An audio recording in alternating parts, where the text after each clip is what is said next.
বেশিরভাগ মানুষই মনে করে একটা পরিবারে ছেলে আছে মানে কোনো চিন্তা নেই, ছেলে মানেই সে বাবা মার সমস্ত দায়িত্ব পূরণ করে ফেলবে। আমার মনে হয় একটা পরিবারে ছেলে মেয়ে উভয়েরই দরকার আছে।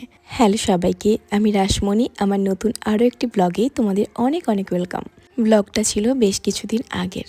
দিনটা ছিল সানডে। সানডে মানে আমাদের নিজেদের মতো করে একটু ঘুরতে যাওয়া আর বাবা মার সাথে দেখা করে আসা। সানডে মানে আমাকে কোথাও না কোথাও যেতে হয়। তো সানডেতে ফ্রেশ হয়ে নিয়েছি। এখন সকালবেলা একটুখানি ব্রেকফাস্ট করব, তার জন্য ডিম টোস্ট বানাবো।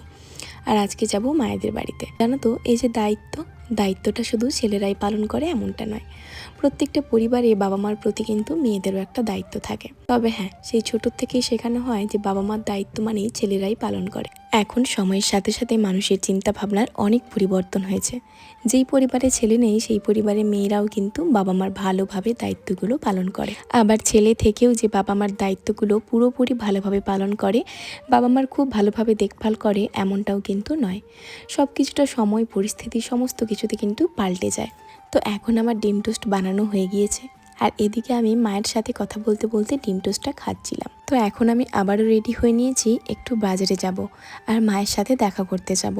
এখন এই ঘুরতে যাওয়াগুলো অন্য সেরকম জায়গাতে হয় না। ঘুরতে যাওয়া মানে এখন বাবার বাড়ি যাওয়া। যদিও বা আমি বেরিয়েছিলাম একটু সন্ধ্যের দিকে, কারণ সন্ধেবেলা যাব আর রাতটুকু থেকে পরের দিন সকালবেলা আবারও আসতে হবে। যেহেতু টিউশন পড়াই, তার জন্য আমার খুব একটা সেরকম থাকা হয় না। এখন আমরা দুজনেই রেডি হয়ে বসে রয়েছি, কারণ একটু হালকা হালকা মেঘলা হচ্ছিল, তার জন্য ভাবছিলাম যাব কি যাব না। তো তারপরে বেরিয়ে পড়েছি। প্রথমে চলে এসেছি আমাদের বাড়ির কাছাকাছি একটা স্মার্ট বাজার রয়েছে, তো ওখানে আমি কোনোদিনও আগে আসিনি, তো আজই প্রথমবার আসলাম। ওখানে গ্রোসারি আইটেমগুলো বেশ ভালো ভালো পাওয়া যায়। এছাড়াও আমি গেছিলাম কিছু ড্রাই ফ্রুটস কেনার জন্য। তোমরা কারা কারা এই স্মার্ট বাজারটাতে এসেছো অবশ্যই কমেন্টস করে জানিও। আমি এখানে নিয়েছিলাম কর্নফ্লেক্স, এছাড়াও বেশ কিছু ড্রাই ফ্রুটস, আর আমি আটার নুডলস খুঁজেছিলাম, তো সেটাও নিয়েছি। আর আটার নুডলস আমি এর আগেও খেয়েছি, বাট এখান থেকে যেটা নিয়েছিলাম না, সেটা যেন বেশি একটু ভালো লাগছিল। এছাড়াও অনেকগুলো ড্রাই ফ্রুটস নিয়েছি, আর কিছু কিছু জিনিসও মানে চিপস নিয়েছি, কুরকুরে নিয়েছি মায়ের জন্য। এখন এখানে আমি বিলের জন্য দিয়ে দিয়েছি। এখন যাব মায়েদের ওখানে। এখন পড়ানোর জন্য না আমার খুব একটা ওখানে থাকা হয় না।